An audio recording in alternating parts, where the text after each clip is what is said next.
Hi, Eric with Rockin' H Farm Toys. I wanted to take a minute and show some of you the different kinds of trucks you can use without having to stretch them for one of the grain bed kits that I have for sale.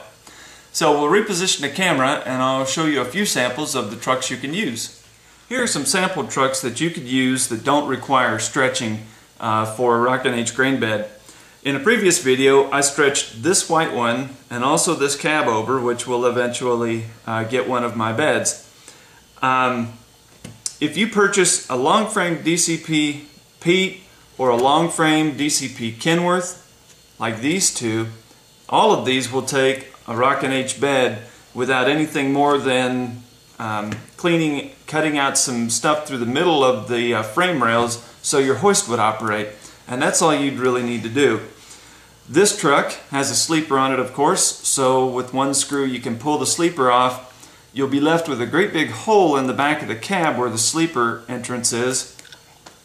And you can buy a cab insert, or you could make one at your own pleasure.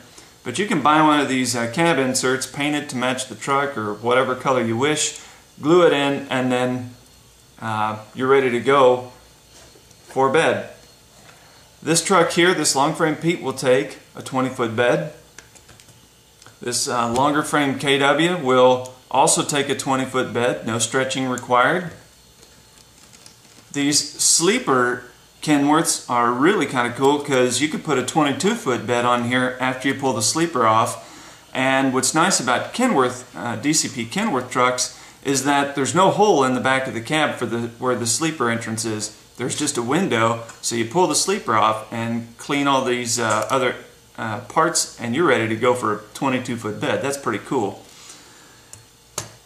And be careful on the different DCP trucks you might buy. This one looks like a long frame, but it isn't. It would have to be stretched for a 20-foot bed a little bit, not much, because these two were, this truck here was the same as this, but I still ended up stretching this one just a bit. So it would take a 20-foot bed, which is what the customer wants. This one without stretching will take an 18-foot or 17, or it kind of depends on what you want there.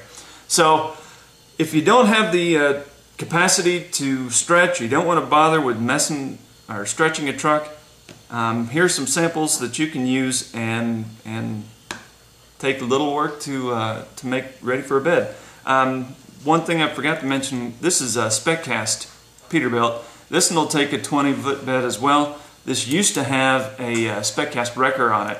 So this was a wrecker truck. I took the wrecker body off and then put, this will get a 20-foot silage bed to go in one of my harvest crews. So here's, you're not you can use about any rig you want if you want to. So little thing, something quick to take a little work out of the projects for you. Thanks for watching another Rockin' H video.